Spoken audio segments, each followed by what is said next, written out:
The cosmos is filled with whispers we are only beginning to hear. This journey into celestial puzzles will transform how you see our place in the universe. We will uncover the untold stories behind astronomy's most baffling discoveries, from a single, unexplained radio burst to the invisible force ripping the cosmos apart. Why do stars vanish without a trace, and what mysterious object passed through our solar system, defying all classification? By the end, you will understand the profound mysteries that challenge our fundamental laws of physics. What do you believe is the universe's greatest unanswered question? That single handwritten exclamation on a printout has echoed through decades of scientific inquiry. Jerry Amon's wow, scribbled in red pen, marked a 72-second burst of radio waves so powerful it dwarfed the background noise of the cosmos. It came from the direction of the constellation Sagittarius, a narrowband signal on a frequency that earthly broadcasts are forbidden to use, a channel seemingly reserved for the silent listening of the universe itself. For one brief moment, it appeared to be exactly what astronomers had been hoping to find, a potential hello from another civilization. Yet, in all the years since, the sky from that precise point has remained stubbornly, eerily silent. No follow-up, no repeat performance, just that one tantalizing shout into the void. The search for an explanation has taken scientists down many paths. Could it have been a reflection from a passing piece of human space debris, a glint from a secret satellite? Perhaps it was a natural event, like a burst from a cloud of hydrogen surrounding a comet, yet the comets proposed were not in the right place at the right time. None of these answers feel complete. They fail to capture the signal's perfect, artificial-seeming characteristics. This leaves us with a haunting possibility. What if we received a message but it was never meant to be received again? What if it was a one-time event, a cosmic accident, or a beacon that flickered for less than a minute and then vanished forever? The wow signal forces us to confront the limitations of our own patience. We are listening for a continuous conversation, but the universe might only offer us fleeting, brilliant whispers. This idea of a transient, vanishing cosmos leads us to an even deeper puzzle, one where the stars themselves begin to disappear without a trace. While the wow signal was a fleeting whisper, another mystery exerts a constant, invisible pressure on the cosmos itself. Our universe is held together by a ghost, a substance that does not emit, absorb, or reflect light, yet whose gravitational grip is the only thing preventing galaxies from flying apart. This is the puzzle of dark matter. The story of its discovery begins not with high-tech telescopes, but with the keen eyes of astronomer Fritz Zwicky in the 1930s. He was studying the Coma Cluster, a vast collection of galaxies bound by gravity.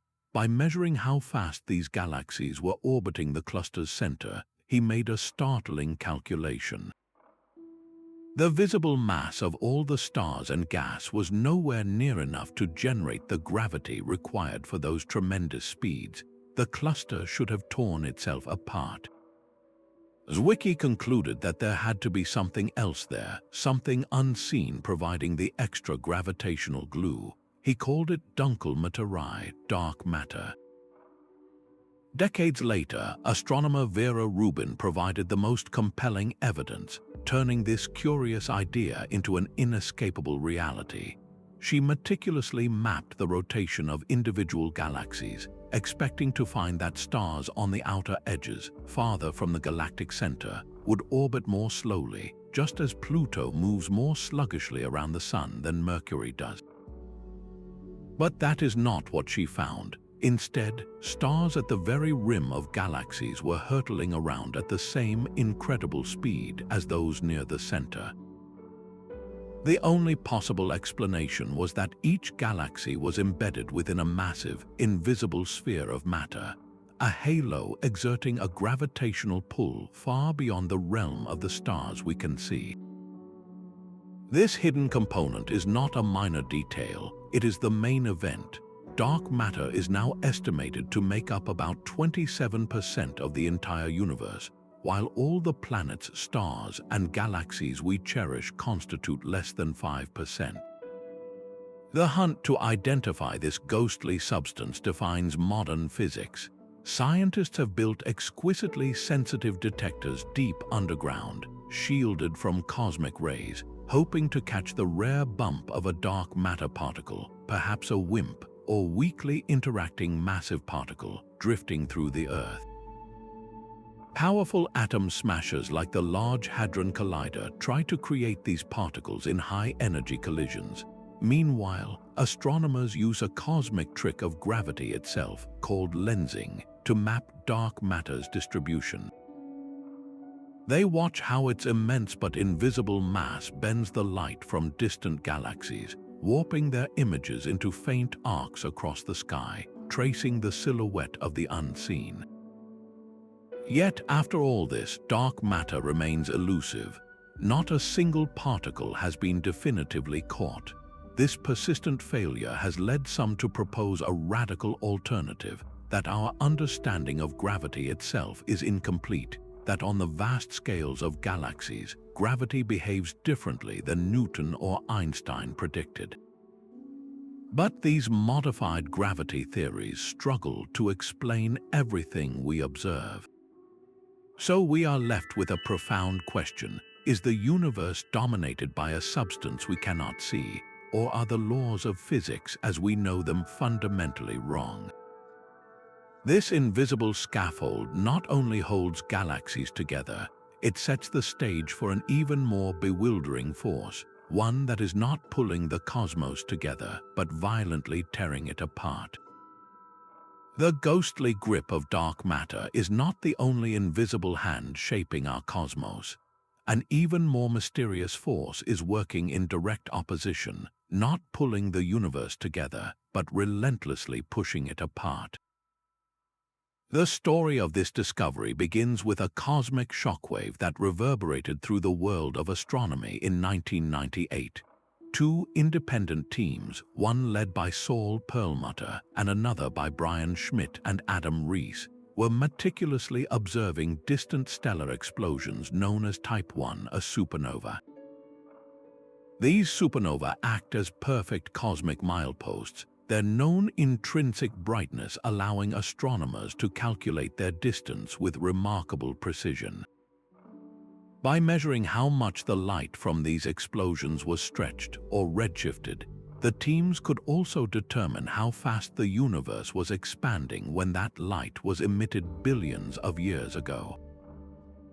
Everyone expected to find that the expansion of the universe, born from the Big Bang, was slowing down over time, gradually braked by the collective gravity of all the matter within it. The results were the exact opposite. The data revealed that the most distant and therefore oldest supernova were fainter than they should have been. This could mean only one astonishing thing. The expansion of the universe is not slowing down, it is accelerating. Galaxies are fleeing from one another at ever-increasing speeds. Adam Rees later described the feeling with a simple analogy. It was like throwing a ball straight up into the air, and instead of watching it fall back to the ground, you see it shoot away from you faster and faster, vanishing into the sky. This discovery was so profound and unexpected that it earned the teams the Nobel Prize in Physics in 2011. The cause of this runaway expansion was given a name that confesses our ignorance: dark energy. This is not a substance like dark matter, but rather a repulsive force inherent to the fabric of space itself. Think of empty space not as true nothingness, but as a seething, energetic field. Dark energy is the manifestation of that field's negative pressure, a kind of cosmic anti-gravity that counteracts the pull of matter. Its dominance is staggering. While dark matter makes up about 27% of the cosmos, and all normal matter less than 5%. Dark energy constitutes roughly 68% of everything in the universe. It is the majority ruler of cosmic fate, but what is it? The leading candidate is Einstein's cosmological constant, a concept he initially introduced as a fudge factor to keep the universe static and later called his greatest blunder.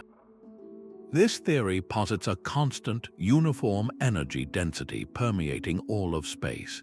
The problem is when physicists try to calculate the expected value of this energy using quantum mechanics, their predictions are off by a factor of 1 followed by 120 zeros, the worst mismatch between theory and observation in the entire history of science. Other theories propose a dynamic field nicknamed quintessence that could change over time, yet none of these ideas fully reconcile with our current understanding of physics.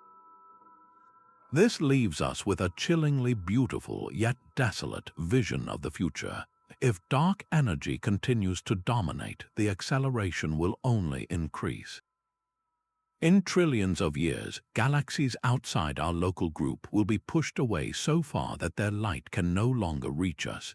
The observable universe will shrink to a mere pocket of darkness, with all other galaxies having vanished over the cosmic horizon. The cosmos will become a cold, lonely, and ever-expanding emptiness. This grand mystery of cosmic acceleration forces us to ask, what other invisible players are dictating the rhythm of the universe? Sometimes the clues are not in the large-scale fate of everything, but in the strange, flickering behavior of a single, nearby star. While dark energy works on the grandest scales, other cosmic puzzles strike closer to home with a strange, personal flicker. A star in the constellation Cygnus, known as KIC 8462852, began to misbehave. Data from the Kepler Space Telescope revealed a light pattern unlike any other. Instead of the regular, gentle dimming of a planet passing in front, this star's brightness plummeted in chaotic, dramatic plunges. It would dim by as much as 22%, a staggering amount, and then erratically recover, as if something immense and irregular was moving between the star and our telescopes. The star's unusual signature was first flagged by citizen scientists, volunteers sifting through Kepler's mountain of data, who noticed that this particular curve defied all classification. When astronomer Tabitha Boyajian led the formal investigation, she called it the most mysterious star in the galaxy. The immediate question was simple: what could possibly block that much light? A planet, even a giant one like Jupiter, would only cause a dip of about 1%. This was something else entirely, something colossal. The strangeness sparked a firestorm of speculation. Could it be a vast, fragmented swarm of comets stirred up by a passing star, creating a thick, uneven cloud? Or, as some dared to suggest, could it be evidence of an alien megastructure, a partially built Dyson sphere designed to harness the star's entire energy output? This idea, while thrilling, was always a hypothesis of last resort. The scientific community rallied to observe Tabby's star with every tool available, including the Hubble Space Telescope. Those detailed observations provided a crucial clue. The dimming was more pronounced at ultraviolet wavelengths than in infrared light. This fingerprint pointed not to solid, opaque structures, but to a diffuse cloud of extremely fine dust particles, smaller than a speck of smoke. The alien megastructure hypothesis began to crumble, but in its place, a new and equally challenging mystery was born. What natural process could create and sustain such an immense, variable, and fine-grained dust cloud around a mature star? We have no complete answer. The star's behavior remains an enigma, a powerful lesson in cosmic humility. It shows us that our catalog of stellar phenomena is far from complete, and that the universe can produce natural wonders we have not yet dreamed of. This dance of light and shadow around a distant star proves that even within our own galactic neighborhood, we are still learning the rules, and sometimes the most puzzling objects are not distant stars, but the strange, silent travelers that pass right through our own celestial backyard. Our own solar system received a visitor from the depths of interstellar space. In October 2017, the Pan-STARRS telescope in Hawaii detected a faint point of light moving at a speed so high it could only mean one thing: this object was not bound by the sun's gravity. It was just passing through. Named Oumuamua, meaning scout in Hawaiian, it became the first confirmed interstellar object ever observed. But this scout was bizarre from the start. As it tumbled away from the sun, measurements suggested a shape unlike any asteroid or comet we had ever seen, an elongated, cigar-like object, perhaps 10 times as long as it was wide. Then came the real puzzle. Its path could not be explained by gravity alone. As it traveled, it exhibited a slight but definite push, an acceleration that was not from a rocket engine or any visible force. Comets often get a similar push from their icy surfaces heating up and venting gas, which forms a visible tail. Oumuamua had no tail, no visible coma of gas and dust whatsoever. It was accelerating in complete silence. This strange behavior ignited a fierce debate. Harvard astronomer Avi Loeb proposed a provocative explanation. Could Oumuamua be an artificial object, a piece of advanced technology from another civilization? Specifically, he suggested it might be a light sail, a thin, reflective sheet pushed by the radiation pressure from starlight, which would explain its acceleration and unusual shape. The scientific community largely pushed back, searching for natural explanations. Could it be a hydrogen iceberg, a chunk of solid hydrogen slowly evaporating in the sun's heat, releasing an invisible gas that gave it a push? Or perhaps it was a shard from a planetary collision, a rocky fragment torn from its home world and sent careening across the galaxy. Observations revealed it tumbled chaotically, not spinning smoothly, and its brightness varied dramatically, which supported the idea of a long, irregular object reflecting light differently as it turned. But time was the ultimate enemy. Oumuamua was already on its way out when we found it, moving too fast for any of our telescopes to get a clear picture. We only had a few weeks of fleeting data before it vanished back into the blackness, a ghost in our cosmic rearview mirror. Its true nature remains an open question, a single data point from the vast ocean between stars. Oumuamua serves as a profound reminder that our solar system is not an island, but a port in a cosmic storm, visited by strange travelers from distant shores. It underscores the urgent need for new telescopes and future missions designed to intercept these fleeting visitors, to study them up close before they are gone forever.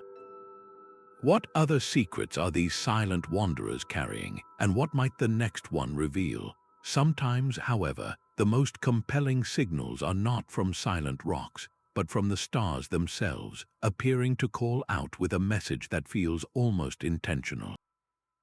The dream of a clear, intentional signal from another world seemed to shimmer into focus in the spring of 2020. The Breakthrough Listen project, a monumental effort to scan the cosmos for technosignatures, detected a radio whisper that made astronomers hold their breath. Designated BLC-1, this signal appeared to originate from the direction of Proxima Centauri, our very next-door stellar neighbor. This was not a random point in the deep sky. This was a star system we know hosts a rocky, Earth-sized exoplanet orbiting within its habitable zone, a world where temperatures could theoretically allow for liquid water. The signal itself was a narrowband transmission at 982 MHz, a quiet channel typically free from the blare of natural cosmic phenomena. Most compellingly, it drifted in frequency, a subtle shift exactly as you would expect from a signal originating on a planet twirling around its star, a fingerprint of a moving source. For a moment, the possibility felt tangible. Astronomer Andrew Simeon captured the cautious excitement, calling the signal very enticing, while immediately invoking the essential scientific mantra that extraordinary claims require extraordinary evidence. The investigation that followed was a masterclass in disciplined skepticism. The team meticulously checked and rechecked their data, searching for any possible explanation. The heartbreaking yet inevitable conclusion was that BLC-1 was almost certainly human-made radio frequency interference. It was likely a stray signal from a malfunctioning electronic device right here on Earth, perhaps a cheap oscillator or a computer component, its radio waves bouncing off a surface and accidentally mimicking a celestial origin. This single event, from soaring hope to grounded reality, demonstrates the immense challenge at the heart of the search for extraterrestrial intelligence. We are trying to hear a whisper in a hurricane of our own making. Our planet is now wrapped in a thick cocoon of radio noise from our cell phones, our satellites, our radars, and our everyday gadgets. Distinguishing a true cosmic hello from this terrestrial static is perhaps the greatest technical hurdle we face. So how do we refine our methods to avoid these soul-crushing false alarms? The future lies in new verification protocols, like using multiple telescopes in different locations to simultaneously observe a candidate signal. If only one dish hears it, it is probably local. If several, separated by continents, all pick up the same whisper from the same point in the sky, then the world would truly change. This painstaking process of elimination teaches us that the universe will not give up its secrets easily. We must learn to be better listeners, to separate the genuine cosmic mysteries from the echoes of our own noise.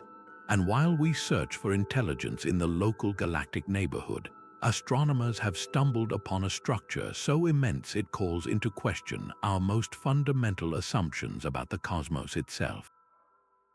Our entire galactic neighborhood is caught in a silent, relentless river.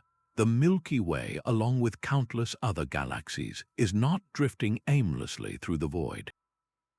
It is being pulled, a single leaf in a vast cosmic current, toward a mysterious and unseen region of space known as the Great Attractor. This immense gravitational anomaly lies in the direction of the Centaurus constellation, a hidden focal point that commands the motion of our local universe.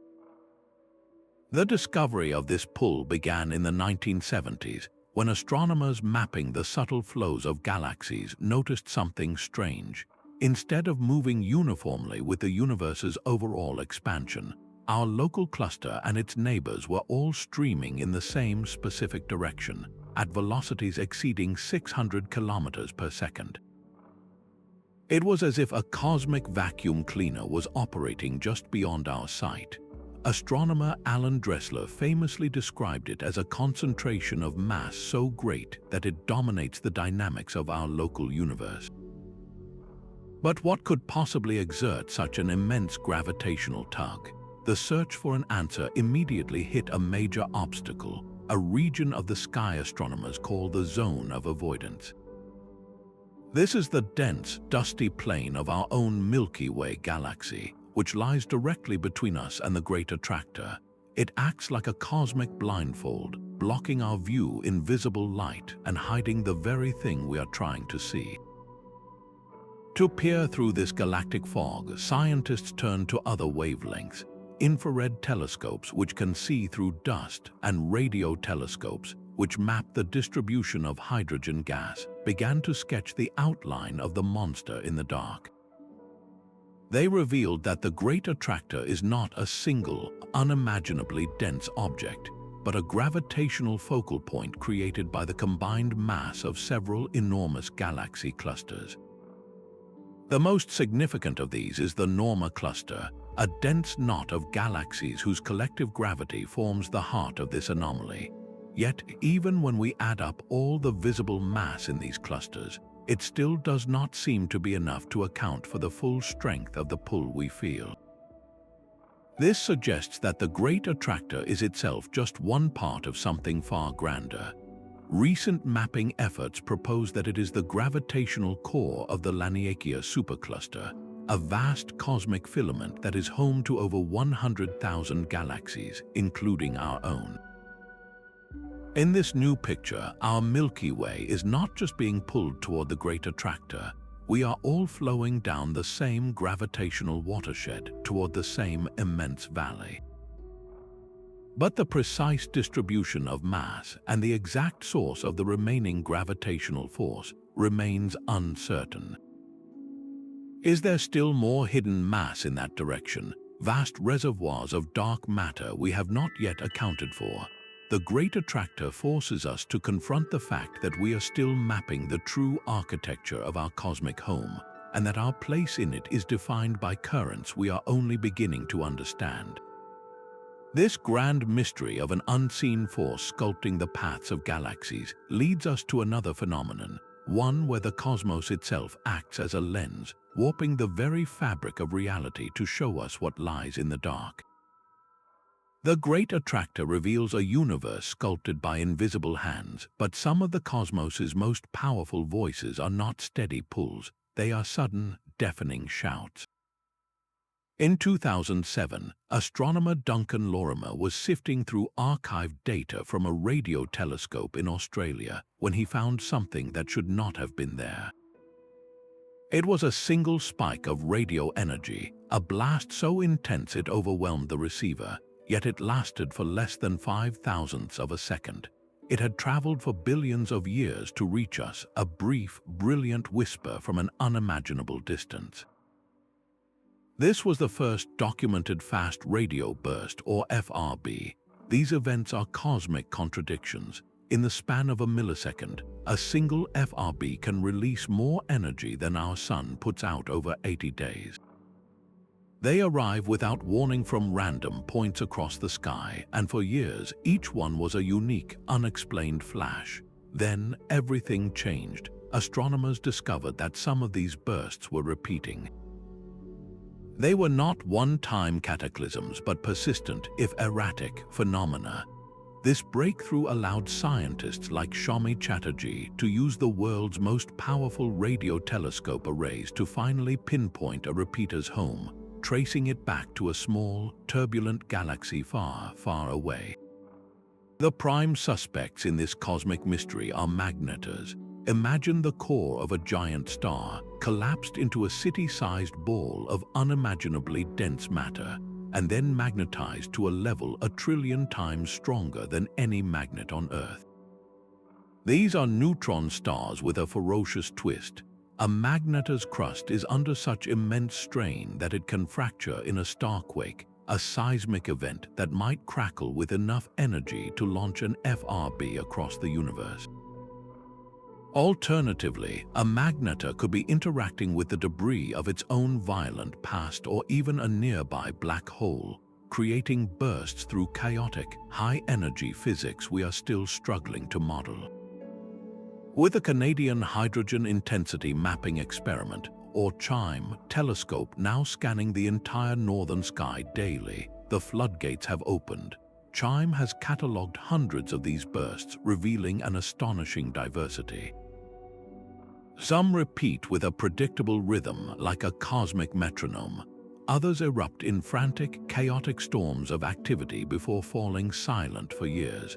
This variety suggests that no single explanation can account for all FRBs. While magnetars explain many, some of the most powerful one-off bursts might be the final death cries of stars being shredded by black holes or the result of other, even more exotic cosmic catastrophes. Yet, even as we hunt for their origins, we have found a profound use for these fleeting signals. As an FRB races across the universe, its journey is not through empty space. It passes through clouds of ionized gas and the diffuse plasma that floats between galaxies. This material subtly distorts the burst, slowing down its lower frequencies more than its higher ones. By measuring this dispersion, astronomers can effectively weigh the invisible matter the signal encountered on its billion-year journey. FRBs have become the perfect probes to measure the cosmic web, the unseen scaffolding that holds the universe together. So, are these brilliant milliseconds simply natural cosmic beacons, illuminating the life and death of stars in the most violent neighborhoods of the cosmos? Or could a rare few be something else entirely, perhaps the byproduct of technology on an unimaginable scale? The sheer power required makes even the most speculative ideas worthy of a moment's consideration. Their random, fleeting nature ensures that for every answer we get, a dozen new questions flare into existence, reminding us that the universe still holds echoes of violence we are only just learning to hear. These cosmic ghost ships drift through the blackness, their forms so faint they almost are not there at all. Ultra-diffuse galaxies are the size of our own Milky Way, vast spirals that could host hundreds of billions of stars, yet they contain only a tiny fraction of that number. A single one of these galaxies holds just 1% of our galaxy's stellar population. Its few stars scattered so thinly that the entire structure is nearly transparent, a wisp of smoke against the void. They were first noted in the 1980s, but it took a revolutionary instrument, the Dragonfly telephoto array, to reveal their true prevalence. This telescope is not a single giant mirror, but a coordinated array of common telephoto lenses, specially coated to suppress the scattered light that plagues conventional instruments.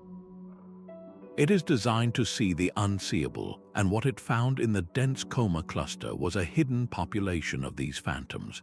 The most famous among them, Dragonfly 44, is a perfect example of the paradox.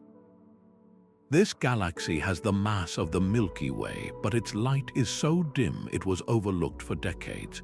Where is all that mass? The answer, once again, appears to be dark matter. The motions of its sparse stars show they are whipping around at speeds that can only be explained if the galaxy is embedded in a colossal, invisible halo of this mysterious substance. The puzzle is not its mass but its profound silence. Why, with all the gravitational raw material of a major galaxy, has it produced so few stars? Pieter van Dokkum, a lead researcher, describes them as ghost ships adrift in space, challenging our models of galaxy formation. How does a galaxy fail so completely to light up? One theory suggests they are failed galaxies that lost their gas supply early on, starved of the fuel needed to birth new suns. Another proposes they are the tidally stretched remnants of larger galaxies, pulled apart by the gravitational forces within a cluster, yet their resilience is baffling. They survive in these dense, violent environments where such fragile structures should be ripped to shreds. Studies using the Hubble Space Telescope are now peering into their ancient stellar populations, reading the fossil record of their star formation histories. The clues point to a story of arrested development, a process that began and then abruptly stopped, leaving behind a cosmic skeleton. Why do some galaxies remain so faint despite their immense size? This enigma of failed light and dominant shadow forces us to look closer at the lives of the stars that do manage to form, especially the most massive ones whose endings are as mysterious as their beginnings. Massive stars can simply vanish, skipping their final, spectacular performance. This is the missing supernova problem, a quiet cosmic disappearance that defies our expectations of stellar death. We have long understood the final act of a giant star, a brilliant supernova explosion triggered when its core collapses. The star should outshine its entire galaxy for weeks, signaling its dramatic end and leaving behind either a dense neutron star or a black hole. Yet, astronomers like Steve Smart have watched stars simply wink out of existence, fading from view without the expected fireworks. archival data from powerful telescopes confirms the absence of these predicted explosions. It is as if the star, at the very precipice of its grand finale, chooses silence, collapsing directly into a black hole without a sound. This phenomenon is known as a mass-fail supernova. The star's own immense gravity seems to win the ultimate tug-of-war, swallowing the entire explosion before it can even begin. The shockwave generated by the core's collapse, which should rip the star apart, is instead instantly captured by the newborn black hole's event horizon. The light and energy are trapped, leaving the cosmos dark and our telescopes waiting for a show that never starts. What determines whether a star goes out with a bang or a whimper? The answer seems to lie in the star's internal physics. Factors like its rotation speed, its chemical composition or metallicity, and whether it is part of a binary system can all tip the scales. A rapidly spinning core might generate a more powerful explosion, while a star stripped of its outer layers by a companion might collapse more directly. Our models of core collapse physics are being stress-tested by these silent failures. To solve this mystery, astronomers are turning to next-generation surveys like the Large Synoptic Survey Telescope, which will scan the entire visible sky every few nights. This constant vigilance aims to catch these events in real time, to witness the last moments of a star before it vanishes, providing the crucial data needed to refine our understanding. The missing supernova problem forces us to ask a humbling question. How many of the universe's most violent deaths happen in total secrecy, their final moments hidden behind an event horizon? Our next puzzle presents the opposite challenge, an object that shines far too brightly and for far too long, an ancient beacon that should not exist at all. A silent stellar death is one thing, but the cosmos can also forge monsters where none should exist. In September 2019, the subtle shudders of space-time, detected by the LIGO and Virgo observatories, told the story of a collision that should have been forbidden. The event, catalogued as GW190521, was the merger of two immense black holes, but one of them defied all expectations, a behemoth with a mass approximately 85 times that of our Sun. This was not just a large black hole, it was an impossible one. For decades, our models of stellar evolution had drawn a clear line in the sand. They predicted a mass gap for black holes, a range where nature was not supposed to produce them. This gap lies roughly between about 65 and 120 solar masses. The reason involves a cataclysm known as a pair instability supernova. Within a dying star in this mass range, the core becomes so hot that its energy begins to spontaneously create pairs of electrons and their antimatter counterparts, positrons. This process robs the core of the outward pressure that was supporting it against its own immense gravity. The result is not a gentle collapse, but a runaway thermonuclear explosion so violent that it completely obliterates the star. It leaves nothing behind, no black hole, no remnant, just a scattered cloud of elements. An 85 solar mass black hole simply should not be. As astrophysicist Vicky Calodra noted, this discovery directly challenges our paradigms of stellar evolution and black hole formation. So how did this cosmic rule breaker form? One compelling theory suggests it was not born from a single star at all, but is the product of a previous merger. Inside the dense, chaotic cores of globular clusters, black holes can sink to the center, meet, and merge. The resulting larger black hole could then merge again, building up mass in a hierarchical chain until it lands squarely in the forbidden zone. Another, more exotic possibility is that this object is a primordial black hole, a relic forged not from a star, but from the extreme density fluctuations in the first moments after the Big Bang. Such an entity would have bypassed stellar evolution entirely, a fossil from the dawn of time. The existence of GW 190521 forces a fundamental revision of our stellar models. It tells us that our understanding of how the most massive stars live and die is still incomplete. The gravitational wave era is revealing a hidden population of cosmic objects, a dark underworld we were previously blind to. How many more of these rule breakers are lurking in the darkness, waiting for their space-time tremor to be felt? This discovery of a modern anomaly pushes our gaze backward, to the oldest light we can see, where another profound puzzle is etched across the entire sky. Even our most precise cosmic measurements are now in conflict, creating a rift at the very foundation of modern cosmology. The Hubble Tension is this growing crisis, a stubborn disagreement over how fast the universe is expanding right now.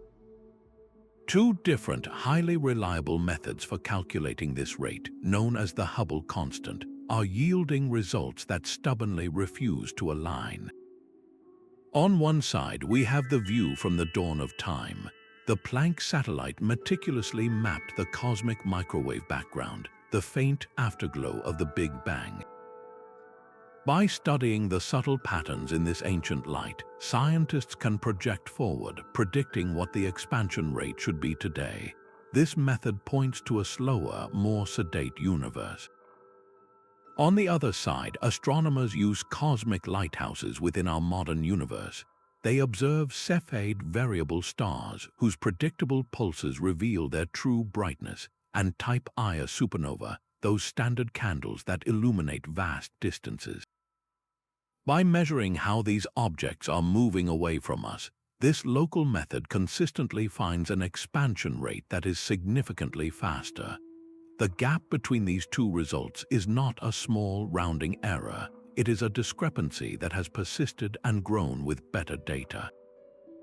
As leading cosmologist Wendy Friedman has stated, the discrepancy is significant and points to potential new physics. This is not merely a statistical fluke.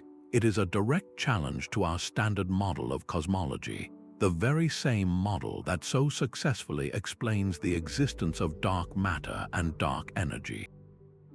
So what could be causing this fundamental rift? Perhaps dark energy is not constant as we have assumed, but is evolving over time, strengthening its repulsive push. Maybe there is something unexpected about neutrinos, those ghostly particles that stream through everything. Perhaps they are interacting in ways we have not yet detected. Or there could be a subtle, unaccounted for systematic error in one of the measurement techniques, a tiny calibration issue that snowballs across billions of light years. Yet, despite intense scrutiny, no single explanation has cleanly resolved the conflict. This persistent tension underscores an urgent need for a third, completely independent way to measure the universe's expansion. Astronomers are now turning to other cosmic rulers, like the way gravity bends light around massive galaxies in a phenomenon called gravitational lensing, or by mapping the faint, fossilized imprint of sound waves from the early universe, known as baryon acoustic oscillations. These new methods will act as a tiebreaker, helping to determine which side of this cosmic debate holds the truth. The Hubble tension forces a humbling question: is our universe, in its fundamental workings, more complex and strange than we have ever assumed? While we grapple with the scale of the entire cosmos, a far closer and more subtle mystery has emerged, an enigmatic glow that hangs within our own solar system. That same curiosity about unseen materials extends right into our own cosmic backyard, to a gentle glow you might have witnessed without even knowing its name. On a very dark, clear night far from city lights, a faint, ethereal pyramid of light sometimes rises from the horizon along the path the sun and planets travel.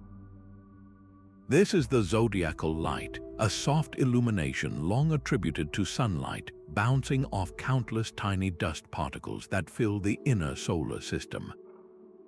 For centuries, this explanation seemed perfectly reasonable, a simple case of cosmic reflection. but like so many celestial puzzles, the closer we look, the stranger it becomes. Recent data from NASA Juno spacecraft on its mission to Jupiter made an unexpected detour to study this interplanetary dust. Its findings revealed a surprising abundance of dust near Mars, a dense cloud that our existing models struggle to explain. If all this dust were simply the ground-up remains of asteroids from the main belt, the distribution should be far smoother and more predictable. Instead, the dust is clumpier and more concentrated than anyone anticipated. Astronomer John Leif Jorgensen, who worked on the Juno data, pinpointed the anomaly, noting that the dust distribution is clumpier than expected, hinting at dynamic processes we don't understand. This clumpiness suggests a more chaotic and active source. Perhaps immense swarms of dust are being shed by comets as they swing through the inner solar system on their long, elliptical orbits. Or maybe it is the fresh debris from recent, unseen collisions between asteroids, spraying fine gravel and powder across the planetary plane. Yet, when scientists add up the potential contributions from these known sources, there seems to be a discrepancy. The total amount of dust and its reflective power appears slightly too great. This leaves a gap in our understanding, a hint that there might be another, more mysterious source contributing to this primordial haze. These microscopic particles are more than just a pretty glow. They are the leftover building blocks of planets, the ancient rubble that never coalesced into worlds. Tracing their exact origin is like doing forensic archaeology on the solar system itself, uncovering the violent history of collisions and migrations that shaped our planetary neighborhood.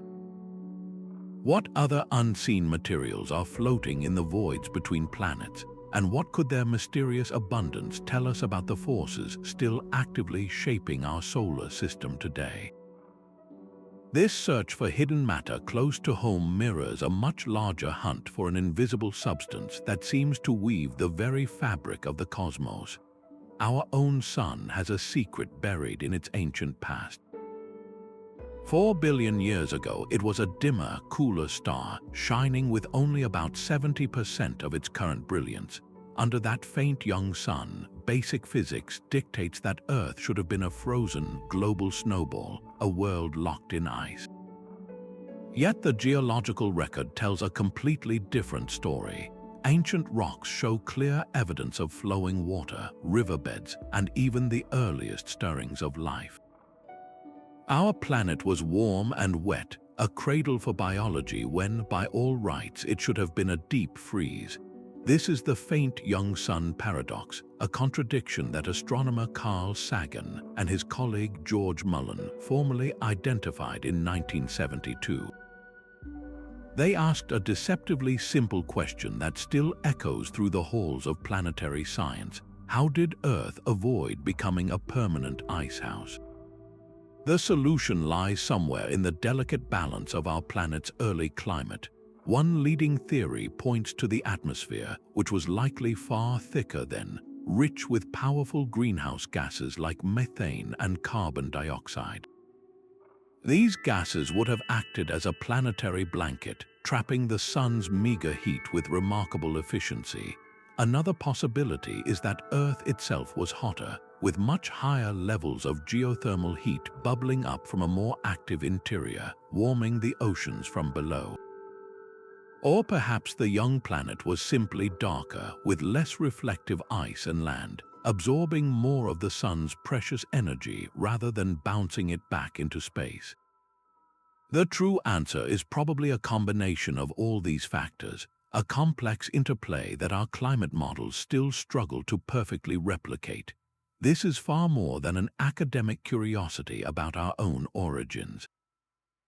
The faint young sun paradox is a master key for understanding other worlds. When we look at exoplanets orbiting dim, red dwarf stars, we are essentially looking at permanent versions of early Earth. Solving this puzzle tells us what conditions could allow a planet with a faint sun to hold onto its liquid water and perhaps its chance for life. It forces us to ask what other unexpected forces can keep a world warm.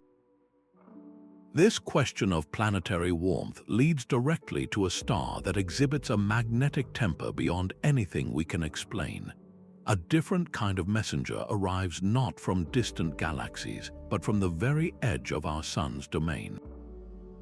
Anomalous cosmic rays are a faint rain of high-energy particles, and their story begins in the quiet darkness between stars.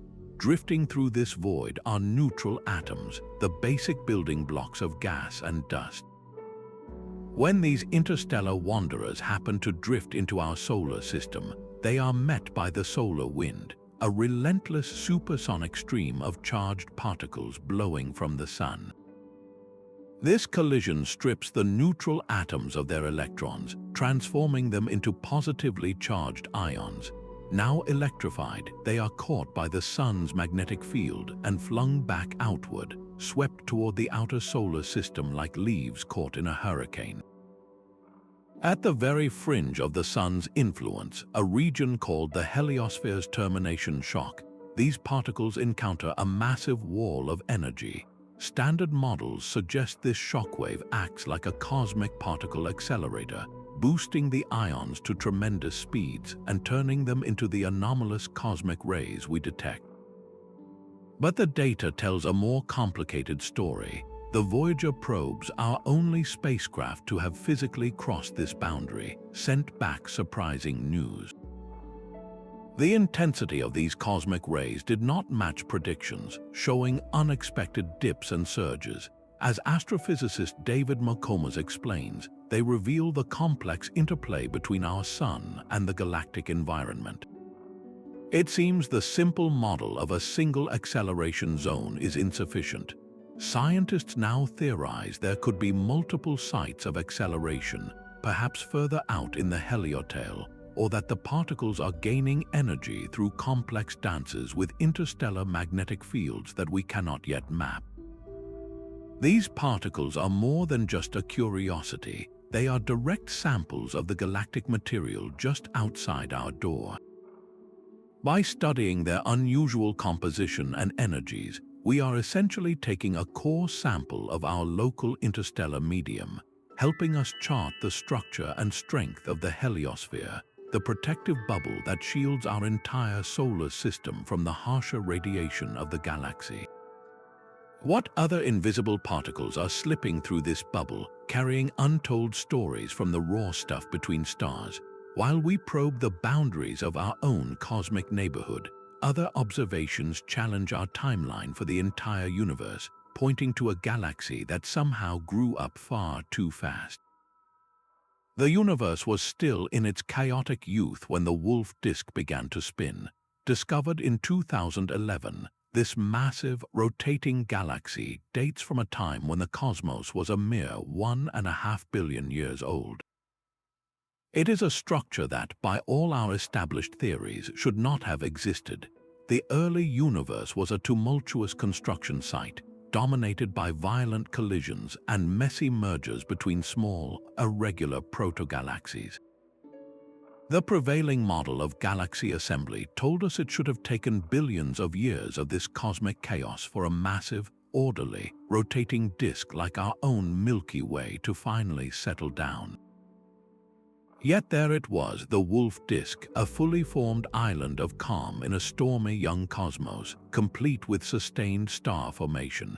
Its very existence is a direct challenge to our timeline of cosmic evolution. Lead researcher Marcel Neeleman captured the disruption perfectly, stating that the discovery forces us to rethink how quickly galaxies can settle into stable shapes. How could such a delicate structure form and survive without being shattered by a major merger in that turbulent era? To explain this cosmic precociousness, astronomers are turning to new simulations. One compelling idea involves rapid gas accretion, where vast rivers of pristine hydrogen flow directly from the cosmic web into the galaxy's core, fueling a fast and efficient build-up. Another scenario, known as cold flow, suggests that these streams of cold gas could collapse directly into a disk, bypassing the violent heating phase that was thought to be necessary.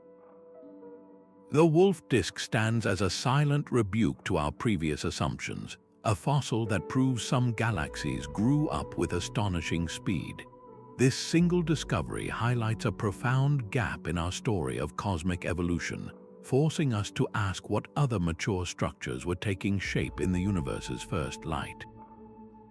The cosmic microwave background should be a random tapestry, a frozen snapshot of the universe's first light. Yet, etched into this ancient glow is a pattern that seems to whisper of a hidden order, an alignment so unexpected that scientists gave it a dramatic name, the axis of evil. When cosmologist Kate Land and her team analyzed the most detailed map of this background radiation in 2005, they expected to find a perfectly random distribution of hot and cold spots, a celestial fingerprint confirming the universe is broadly the same in every direction. This is the cosmological principle, a foundational idea that there is no special place in the cosmos. What they found instead was a spine-tingling correlation. The largest scale fluctuations in the sky, those subtle temperature variations, appeared to be subtly aligned with the plane of our own solar system and the direction of the Earth's motion through space. It was as if the grandest canvas of the universe was subtly tilted, hinting that our local neighborhood might be casting a shadow on our view of the deepest cosmos. This anomaly was not a fluke. Years later, the even more precise data from the Planck satellite confirmed it. The alignment persisted, a stubborn signal that refuses to be washed away by better measurements.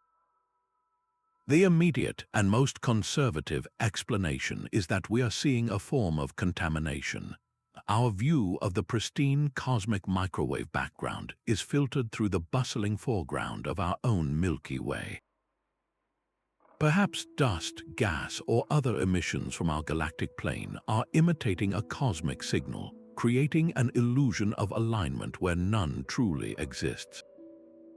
Yet, meticulous efforts to subtract this foreground interference have not made the axis of evil disappear. This leads to the more thrilling possibility that the signal is real and that our fundamental assumptions need revision. Could the inflationary period that spawned the universe have imprinted a preferred direction on spacetime itself? Are we seeing evidence of a universe that is not perfectly uniform, but has a grand, woven structure on scales larger than we can comprehend? The name itself, the axis of evil, reflects the profound discomfort this discovery causes. It challenges the Copernican principle that we do not occupy a special place, suggesting instead that our vantage point might be intrinsically linked to the universe's largest features. This cosmic puzzle forces a humbling introspection. Are we seeing the universe as it truly is, or are we merely reading the reflections in our own celestial window? If the cosmos possesses a hidden symmetry, what other fundamental truths are waiting to be uncovered?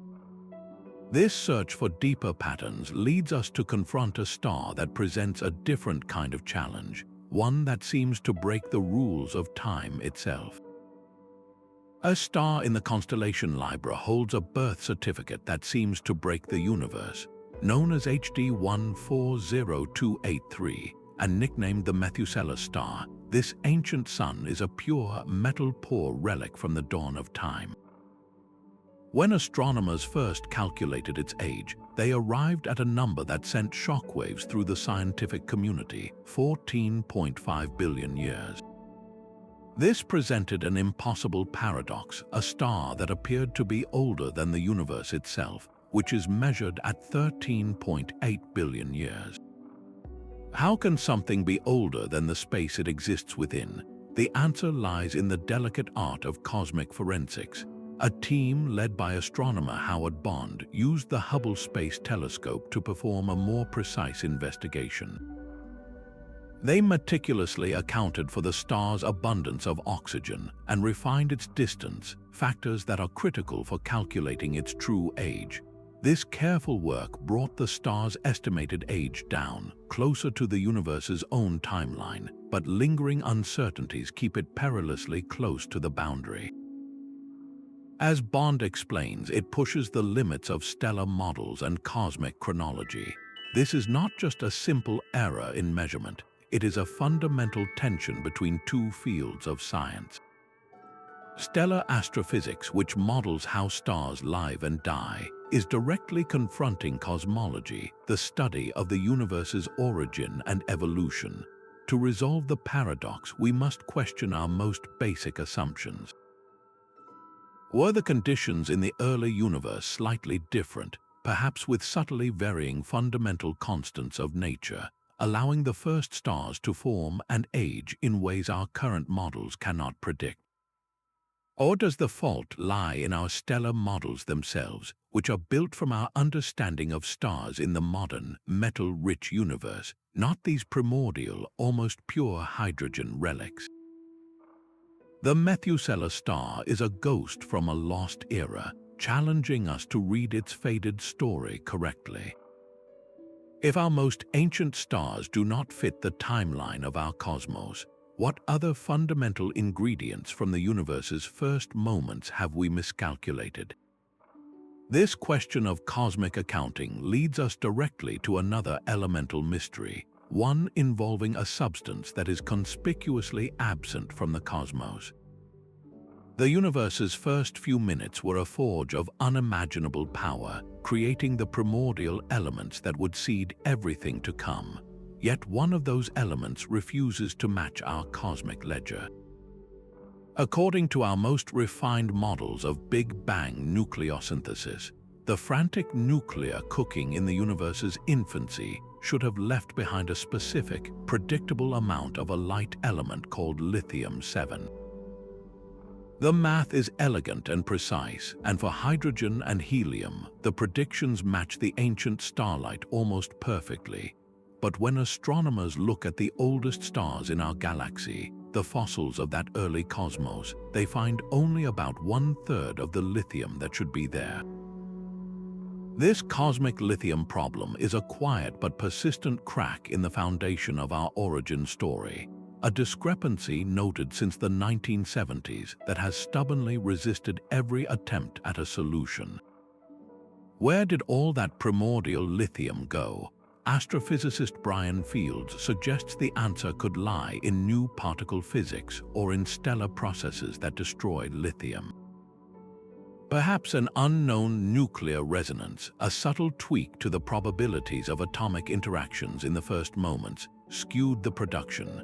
Or maybe exotic particles like actions interacted with the primordial soup and altered the delicate balance. Another possibility points not to the Big Bang itself, but to the stars that formed later. Could these ancient suns have somehow dredged their lithium down into their hot interiors, where it was destroyed, effectively hiding the evidence from our telescopes?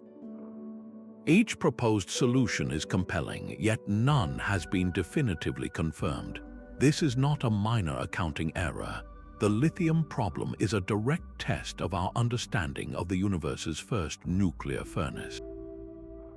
If our models are wrong about something as fundamental as the creation of the lightest elements, what else have we misunderstood about that explosive beginning? What other elemental signatures from the dawn of time are we misreading? This search for missing matter on a fundamental level finds a strange parallel in the vast, empty structures that weave the cosmos together. That ancient light from the beginning of time holds a profound chill. Among the subtle temperature variations of the cosmic microwave background, one feature stands out as starkly cold, a vast spot in the constellation Eridanus where the primordial glow is significantly dimmer than the surrounding sky. This cold spot is not a small blemish. It is an enormous region, nearly 1 billion light-years across, a cosmic desert of staggering proportions. The leading theory to explain such a cold area involves a supervoid, a vast expanse of space with an unusually low density of galaxies and matter. The concept is tied to a strange cosmic energy loss. As light from the cosmic microwave background travels through such an immense void on its way to us, it must climb out of a gravitational well. Because the universe is expanding, the well is becoming shallower as the light climbs out, causing the light to lose a small amount of energy, a phenomenon known as the integrated Sachs-Wolfe effect. This energy loss would manifest as a slight cooling in that part of the sky, a perfect match for the observed cold spot. But there is a problem. When astronomers used powerful instruments like the Dark Energy Survey to meticulously map the galaxy distribution in that direction, they found a void, but it was not nearly large or empty enough to account for the profound temperature drop we see. The observed supervoid is substantial, but the calculated energy loss from traversing it is far too weak to explain the cold spot's intense chill. This mismatch has forced cosmologists to consider far more exotic possibilities. Could the cold spot be a statistical fluke, a 1 in 1,000 cosmic coincidence in an otherwise random background? Or is it evidence of something more profound, like a cosmic texture? This theoretical idea suggests a flaw in the fabric of spacetime itself, a topological kink that formed during the universe's rapid inflationary phase, leaving behind a permanent, cold imprint. The most radical proposal comes from physicist Laura Mersini-Houghton, who suggests the cold spot could be a bruise left from a collision with another universe in the multiverse, a remnant of a cosmic interaction from beyond our own reality. While this remains highly speculative, the very fact that it is being seriously discussed highlights how deeply the Eridanus cold spot challenges our understanding. It forces us to ask fundamental questions about the architecture of nothingness. How do these vast, empty regions, these cosmic voids, actually sculpt the evolution of the universe? They are not passive empty spaces, but active players that dictate the flow of galaxies and shape the large-scale structure of everything we see. This curiosity about the influence of emptiness and unseen structures brings our search closer to home, to a mysterious object silently orbiting within our own solar system. Far beyond the orbit of Neptune, in the cold, dark frontier of our solar system, a pattern emerges that should not exist. The Kuiper Belt, a vast disk of icy leftovers from the planet-building era, is not a random scatter of objects. Instead, the most distant of these bodies follow orbits that are strangely clustered, their elongated paths tilted in the same direction, as if guided by an unseen hand. This peculiar alignment is the primary clue pointing to the existence of a hidden giant, a hypothetical world astronomers call Planet 9. The case for this phantom planet was first made compellingly in 2016 by astronomers Konstantin Batygin and Mike Brown. They were not looking for a new planet initially. They were trying to explain the bizarre orbits of a handful of extreme objects like the dwarf planet Sedna.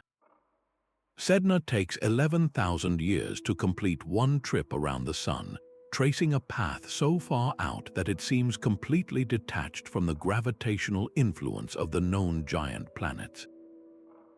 Batygin and Brown's computer simulations revealed that the gravitational pull of a single, massive object, a super-Earth with about 10 times the mass of our own planet, could herd these distant orbits into the precise clustering we observe. It would be a world so distant that a single year would last perhaps 20,000 Earth years, a cold, dark sentinel on the solar system's outermost edge. The hunt for this ghost world has been intense. Astronomers have been using powerful telescopes like Subaru in Hawaii to scan the vast tracts of sky where it could be hiding. Yet so far, the searchers have come up empty. This persistent absence has led to a fascinating shift in the investigation. Could we be looking for the wrong kind of object? Some theorists propose that the gravitational shepherding might not be from a planet at all, but from something even more exotic, a primordial black hole. This would be a black hole the size of a grapefruit but with the mass of 10 Earths, a relic from the universe's very first second, captured by the Sun's gravity long ago. Its immense gravitational pull would mimic that of a planet perfectly, yet it would emit no light to see, only the faintest whisper of Hawking radiation.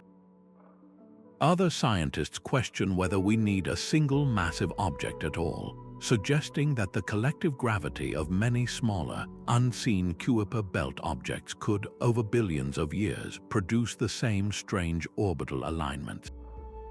This puzzle strikes at the heart of how we understand our solar system's formation and its current architecture. Does a true ninth planet, a super-Earth we somehow missed, lurk in the perpetual twilight? Or are the distant orbits telling a more complex story, one involving ancient black holes or the ghostly gravity of a swarm? The search continues, driven by the simple, powerful idea that our census of the Sun's family is not yet complete. This question of unseen architects shaping a system from the shadows finds a powerful echo on a much grander scale, where the very blueprints of galaxy formation are being rewritten. Some cosmic monsters defy all sense of scale. Nestled at the heart of certain galaxies, supermassive black holes exist that are far too large for their stellar surroundings. For decades, astronomers have noted a tight correlation between the mass of a galaxy's central bulge and the mass of its central black hole, as if the two grew up together in a coordinated dance. But then we find the outliers, the rule breakers. The galaxy home 15A, for instance, hosts a gravitational behemoth, a black hole with a mass 40 billion times that of our Sun. This is not just a little off, it is a staggering violation of the expected proportion, a giant in a house built for a much smaller occupant. Astronomer Remco van den Bosch, who helped discover this anomaly, notes that it suggests unique merger histories or rapid early growth. How does a black hole become so overwhelmingly massive?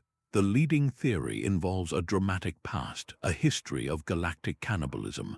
Imagine a large galaxy at the center of a dense cluster, acting as a gravitational anchor. Over billions of years, it steadily consumes smaller neighbor galaxies. With each merger, the central black holes of the victims spiral inward and coalesce, creating a single, ever more monstrous entity. In the case of Home 15A, it may have stripped the stars from its galactic companions, leaving behind a vast, diffuse halo of light while funneling the black holes into its core. Yet, even this dramatic story may not be enough. Some of these overmassive black holes appear so early in the universe's history that there simply wasn't enough time for a long sequence of mergers. This points to an even more exotic origin, a direct collapse black hole. In this scenario, immense clouds of pristine primordial gas in the early universe collapsed under their own weight, not to form a star, but to fall directly into a massive black hole seed, bypassing billions of years of gradual growth. Our most sophisticated computer simulations of cosmic evolution struggle to reproduce these extreme objects, leaving a gap in our understanding of how the most powerful engines in the universe are born. This puzzle is more than a cosmic curiosity. It forces us to rewrite the story of galaxy black hole co-evolution and reveals the violent, unpredictable conditions of the early cosmos. What other energetic phenomena could such immense gravity unleash? These gravitational titans might be the very engines that launch other, far-traveling messengers across the universe. These particles arrive as solitary messengers from the abyss, carrying energies that dwarf anything we can create. Known as ultra-high energy cosmic rays, they are atomic nuclei traveling at a fraction of light speed, each one packing the punch of a professionally thrown baseball into a space smaller than an atom. Their power is almost incomprehensible, millions of times greater than the beams produced in our most advanced particle colliders. Catching these rare bullets is a monumental task. Observatories like the Pierre Auger Array in Argentina use a network of thousands of water tanks spread across 1,800 square miles, waiting for the moment one of these particles slams into our atmosphere. When it does, it creates a sprawling cascade of secondary particles, a ghostly shower that the detectors can trace back to its incoming direction. But here lies the core of the mystery. Intergalactic space is not empty, it is threaded with magnetic fields. These fields act like a hall of mirrors, bending the path of these charged particles in unpredictable ways. By the time a cosmic ray reaches us, its trajectory is a tangled mess, pointing nowhere near its true source. It is like trying to find the origin of a river by following a single, wayward raindrop. What cosmic engines are capable of such ferocious acceleration? The suspects are the universe's most violent neighborhoods, an active galactic nucleus where a supermassive black hole feasts on matter and spits out colossal jets of plasma, could act as a natural particle cannon. A gamma-ray burst, the death cry of a hypergiant star, might focus its unimaginable energy into a brief, directed blast of particles. Even intensely star-forming regions, known as starburst galaxies, could generate powerful shock waves capable of this acceleration. Yet for every candidate, the evidence remains circumstantial. As physicist Karl-Heinz Kampert states, these particles probe the most extreme environments in the universe. To finally solve this, we cannot rely on a single messenger. The future lies in multi-messenger astronomy, a coordinated hunt that combines clues. If we can catch a high-energy neutrino from the same patch of sky as one of these cosmic rays, or detect a flicker of gravitational waves from a cataclysm that also launches these particles, we could finally pinpoint the cosmic factory. These silent, powerful travelers are the universe's way of sending us a postcard from its most chaotic frontiers, if only we can decipher the blurred return address. A star can rewrite its own story in a single, brilliant flash. V838 Monocerotis was an unremarkable point of light until, in just a few days, it erupted into one of the most luminous stars in our entire galaxy. It did not explode, it simply inflated, its outer layers swelling to a diameter that would have reached beyond the orbit of Jupiter, becoming a supergiant almost overnight. This was not a supernova, and it was not a simple nova. Astronomers call this event a luminous red nova, an intermediate luminosity red transient, a new classification born from this very star's strange behavior. Sumner Starfield notes that these events represent a new class of eruptions we are just beginning to understand. These outbursts are now thought to be the final, fiery signature of two stars merging. Picture a binary system where one star, nearing the end of its life, swells and engulfs its companion. The doomed partner spirals inward through the diffuse outer layers of the giant, its orbit decaying in a cosmic dance of friction and fire. The immense energy released from this merger does not tear the star apart, but rather causes it to balloon outward in a spectacular, temporary brightening. Then it just as dramatically fades, leaving behind a single, rejuvenated star cloaked in its own expelled material. The aftermath of V838's outburst was as revealing as the eruption itself. The Spitzer Space Telescope observed the expelled material cooling and condensing into vast clouds of fresh dust, a stellar factory forging the building blocks of future planets. Then came the light echo, a truly breathtaking phenomenon. The initial flash of light from the eruption expanded outward at light speed, illuminating successive shells of pre-existing dust that had been drifting around the star for centuries. From our vantage point, it appeared as if an ethereal, luminous bubble was expanding from the star at superluminal speed, a cosmic illusion that provided a stunning, three-dimensional view of the star's historical environment. These phoenix-like stars, flaring up from stellar mergers before settling back into obscurity, force a profound expansion of our stellar taxonomy. They are violent yet non-terminal, endings that challenge the neat categories of stellar evolution. They reveal that a star's death can be a complex, multi-act drama, not a single, final blast. How many other variable stars are masquerading as one type of object when they are in fact something entirely new, waiting for their moment to flare and reveal their true nature? This reclassification of cosmic objects based on new, violent evidence leads us to a structure so immense it seems to defy the very principles that govern the cosmos. The cosmos just revealed a crack in its own rulebook.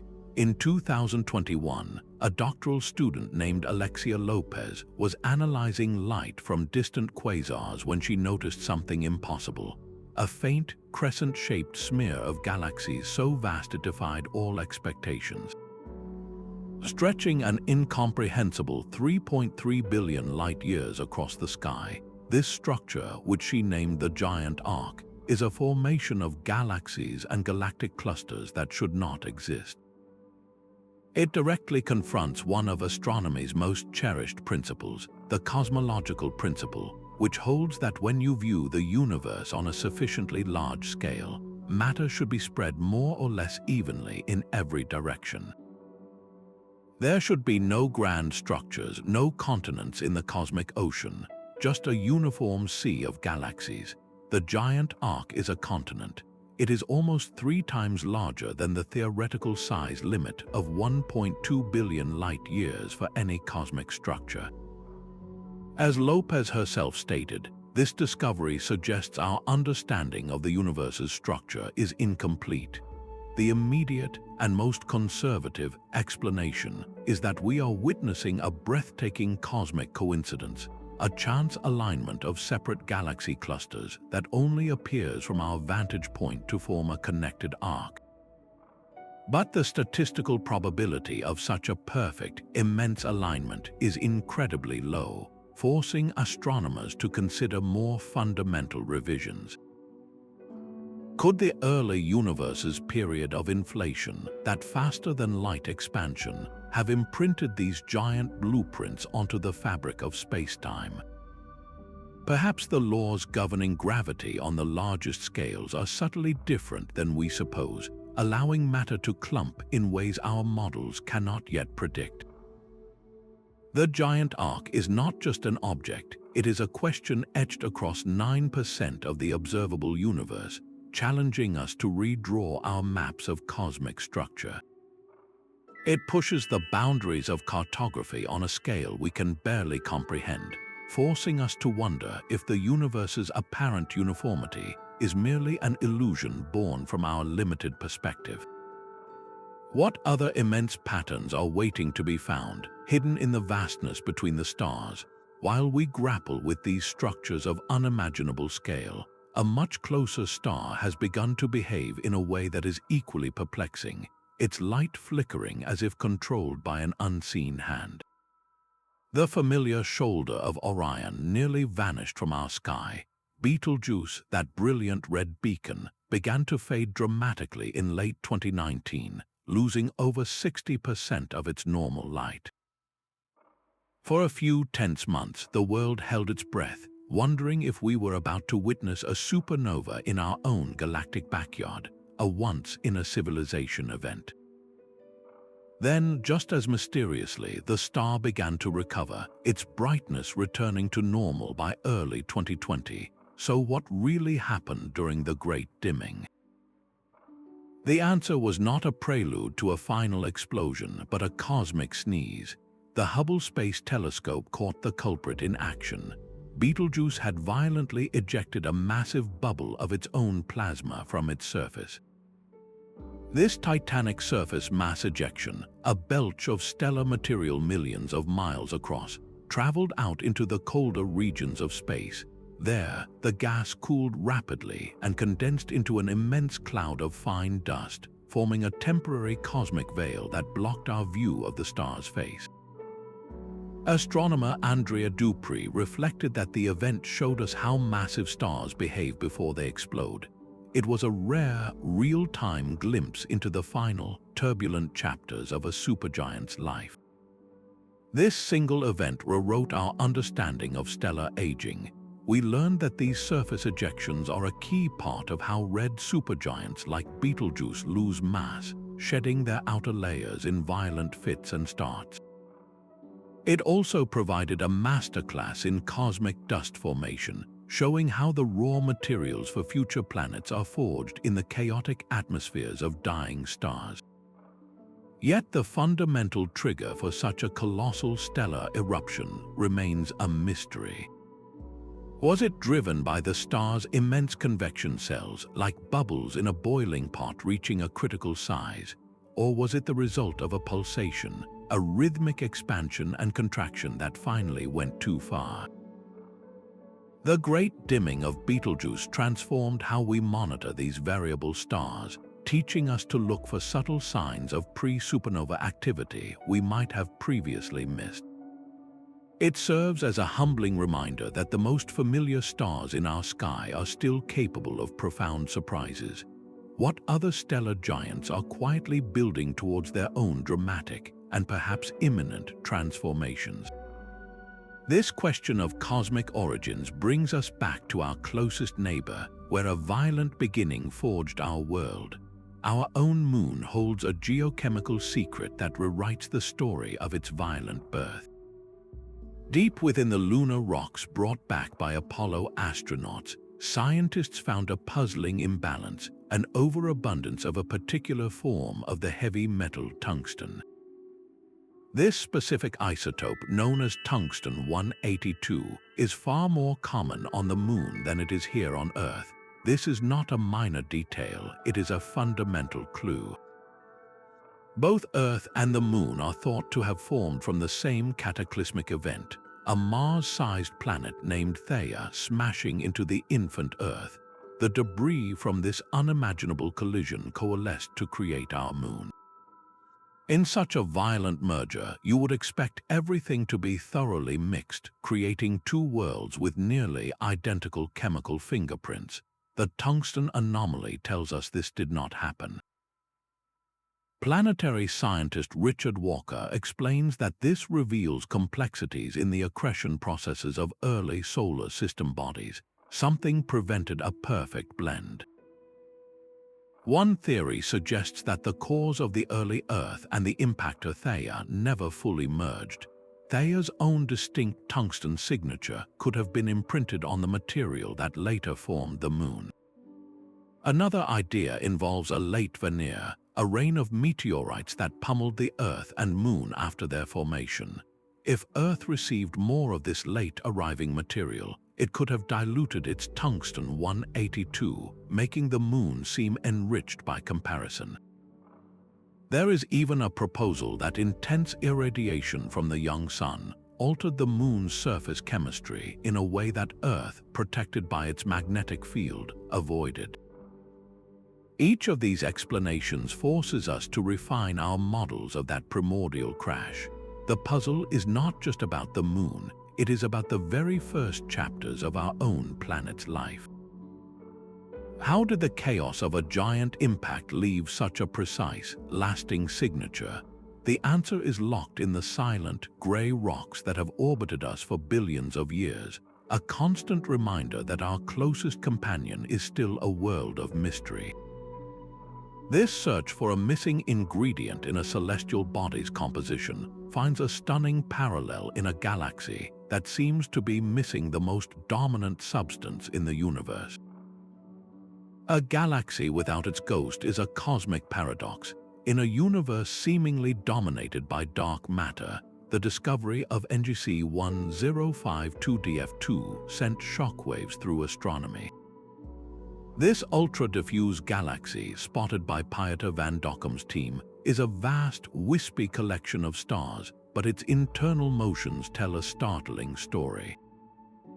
By measuring the random speeds of its star clusters, astronomers can weigh the galaxy. The The faster the clusters move, the more gravity, and thus the more mass, must be present to hold everything together. For nearly every other galaxy, the measured mass is far greater than the mass of the visible stars, revealing the invisible hand of dark matter. But in NGC 1052DF2, the stellar clusters drift slowly and calmly. Their measured velocity dispersion is so low that the total mass required to bind the galaxy can be accounted for entirely by the stars themselves. There is no room left for dark matter. This single observation directly confronts the standard model of galaxy formation, where dark matter halos are the essential seeds around which all galaxies coalesce. How could such a large, stable structure form without this foundational scaffold? The immediate suspicion was a measurement error or some form of tidal stripping, where a larger galaxy's gravity ripped away both stars and dark matter. Yet follow-up observations, including studies with the Hubble Space Telescope, have reinforced the initial findings. The galaxy's serene clusters continue their slow dance, defying expectation. If dark matter is not universal, then our understanding of how galaxies are born is fundamentally incomplete. This strange galaxy forces a difficult choice. Either dark matter is a particle that can, under extraordinary circumstances, be separated from visible matter, or our theories of gravity require revision on galactic scales. The hunt is now on for other dark matter-free galaxies. Finding a population of them would suggest that galaxy formation is far more complex and varied than we ever imagined, with some islands of stars managing to assemble in the cosmic void without their invisible anchors. What does it mean for our cosmic model if the ghost that shapes the universe is absent from some of its grandest structures?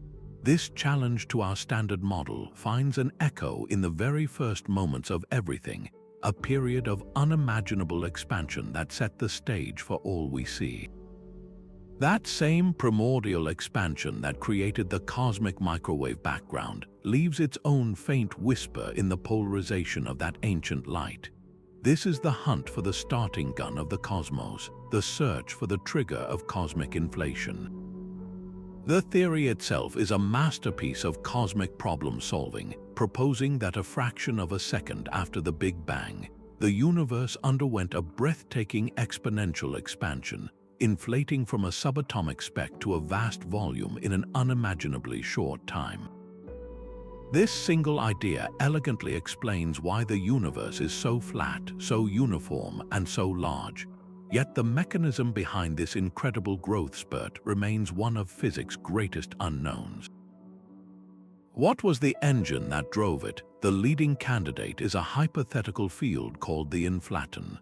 Picture a strange kind of energy permeating all of space, a cosmic fuel that sent the fabric of reality racing outward. But what was the nature of this inflaton field? What was its original energy, and what specific quantum fluctuation tipped the universe into this explosive phase? Even Alan Guth, the physicist who first proposed inflation, acknowledges the deep mystery, stating plainly that we do not know what set it off or why it stopped. To find answers, scientists are looking for the faintest possible imprint on the cosmic microwave background, a specific pattern of polarization called B modes. This signature would be the smoking gun of primordial gravitational waves, ripples in space-time generated by the violent energy of inflation itself. Detecting them would be like hearing the faint echo of the universe's first thunderclap. But so far, our most sensitive telescopes, like the BICEP and Keck arrays at the South Pole, have only been able to place limits on their strength. The signal remains elusive, hiding in a sea of foreground dust from our own galaxy. This puzzle is far more than a technical detail. It is the essential bridge between the quantum world and the cosmos. Understanding inflation could tell us if our universe is just one bubble in a vast, frothing multiverse, a single reality among infinite others. How did the universe find the precise conditions to launch its own existence? This question of cosmic beginnings finds a strange parallel in the elegant, transient structures that adorn our solar system's own worlds. Our own solar system presents a fleeting beauty that echoes these grand questions of origin. The magnificent rings of Saturn are a celestial marvel, vast bands of ice and rock that circle the gas giant with breathtaking precision. For centuries, they were seen as ancient relics as old as the planets themselves, formed from the primordial disk of dust and gas that birthed the solar system. But new data from the Cassini spacecraft has completely overturned this long-held belief. The rings are not ancient, they are shockingly young. By carefully measuring the mass of the rings and analyzing how they interact with Saturn's gravity, scientists concluded they are likely only 100 million years old, a mere blink in cosmic time. This means that when dinosaurs roamed the Earth, Saturn did not yet wear its famous crown. Their brilliant whiteness is another clue, pristine water ice that has not yet been darkened by the constant rain of cosmic dust. If they were billions of years old, they should be much darker. So how did such a massive, intricate structure form so recently? The leading theory points to a violent celestial demolition. A former moon of Saturn, perhaps a large icy body, may have wandered too close to the giant planet. Saturn's immense tidal forces would have ripped this moon apart, grinding it into countless fragments that were then shepherded into a flat, orbiting disk. Alternatively, a catastrophic collision between two moons could have sprayed debris into orbit, which then settled into the rings we see today. Yet the precise mechanics of this event remain unclear. Why did the debris form such sharp, defined edges rather than a diffuse cloud? What internal processes involving tiny shepherd moons keep the rings so organized? The rings are a dynamic, evolving system, not a static fossil. They are actively raining material down onto Saturn, and scientists estimate they may only last for another few 100 million years before they vanish completely. We are living in a special cosmic moment, privileged to witness one of the solar system's most spectacular and temporary features. The puzzle of their youth forces us to ask what other dramatic, recent events have shaped our planetary neighborhood, reminding us that our cosmic home is still a place of active and violent change. Their youth points to a violent and recent genesis. The leading theory involves a celestial demolition, the tidal disruption of a former moon. Imagine an icy body, perhaps as large as the planet Mercury, drifting too close to Saturn's immense gravitational grasp. The pull on the moon's near side would have been vastly stronger than the pull on its far side, stretching and then tearing the entire world apart. In a cosmic instant, a moon was shredded into countless fragments, its remains shepherded by gravity into the vast, flat disk we see today. Alternatively, a catastrophic collision between two moons could have sprayed a similar cloud of debris into orbit. Planetary scientist Luke Duns noted that their youth implies a recent dramatic event in the solar system. This cataclysm would have been a spectacular, if terrifying, sight in the ancient sky. The puzzle deepens when we examine the rings' composition and pristine structure. They are almost pure water ice, reflecting sunlight with a brilliant whiteness that suggests they have not yet been darkened by the constant rain of micrometeoroid dust that permeates the solar system. This cleanliness is a direct clock, confirming they cannot be billions of years old.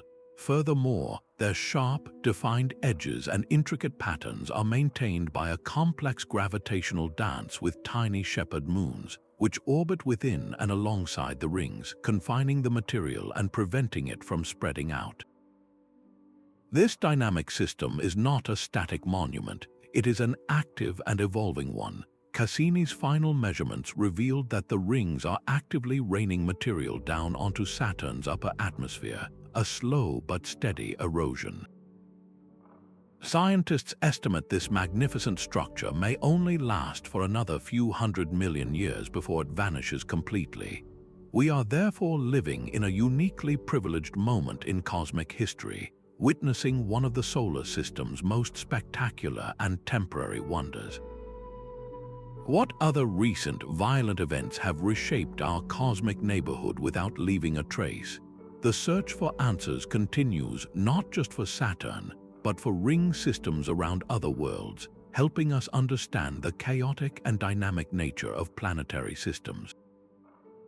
This final puzzle, born from a recent cataclysm, brings our journey to a close, reminding us that the greatest cosmic stories are often written in transient, beautiful fire. The Hubble Ultra-Deep Field is more than a picture, it is a time machine. Peering into a patch of sky no larger than a grain of sand held at arm's length, the Hubble Space Telescope gathered light for hundreds of hours, revealing a universe teeming with 10,000 galaxies. These are not the majestic spirals and ellipticals of the modern cosmos, but faint, primordial smudges of light, ancient fireflies flickering from a time when the universe was a fraction of its current age. Astronomer Garth Illingworth, who helped lead this profound effort, reflects that it shows a universe teeming with diversity even in its youth. This single image shattered the calm predictions of a slow, orderly cosmic evolution. Instead of a simple progression from small blobs to grand designs, the early universe was a riot of chaotic forms. We see compact, blue objects blazing with the fire of newborn stars, their intense light suggesting a frantic pace of creation. We witness galaxies in the act of violent mergers, crashing together in a dance that would forge new structures. These are not the ancestors we expected. Their very existence challenges the hierarchical models of galaxy growth, which predicted a more gradual assembly from tiny building blocks. How could such varied and active galaxies assemble so quickly after the Big Bang? The answer lies in the raw fuel of the cosmos. These early galaxies must have been fed by immense rivers of cold gas, flowing directly from the cosmic web in a process known as cold flow accretion. This constant, rapid infusion of pristine hydrogen allowed them to build stars at a ferocious rate, unhindered by the slower, more regulated processes we see in galaxies today.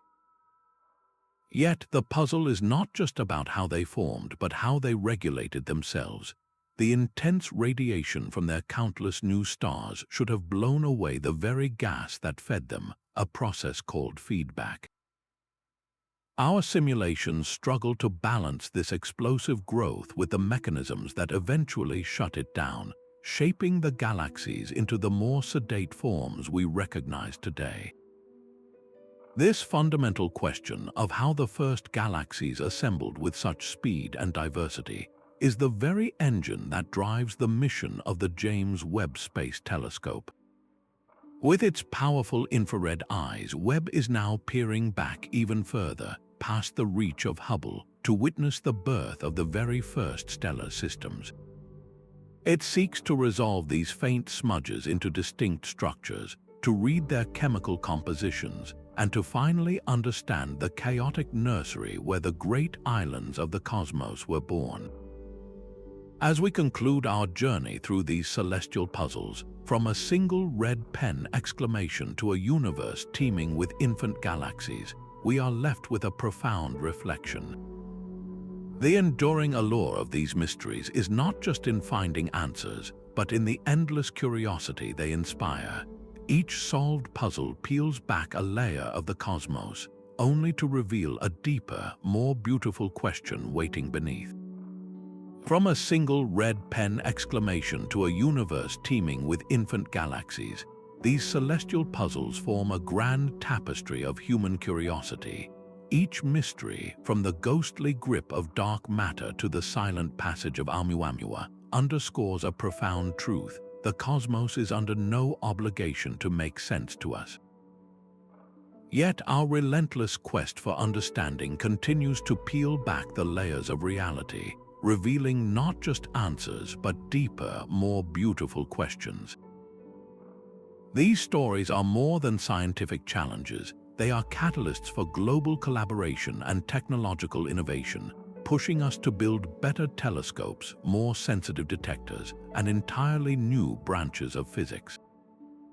They remind us that the universe is a living puzzle, and every one of us has a role to play in its decoding. Which of these mysteries captivates your imagination the most? The Great Attractor's pull, the missing supernova, or the faint young sun that warmed a frozen Earth? Share your thoughts in the comments below and join our community of cosmic explorers. Subscribe to witness the next great discovery as it unfolds, because the next chapter of this incredible story is being written right now, and you have a front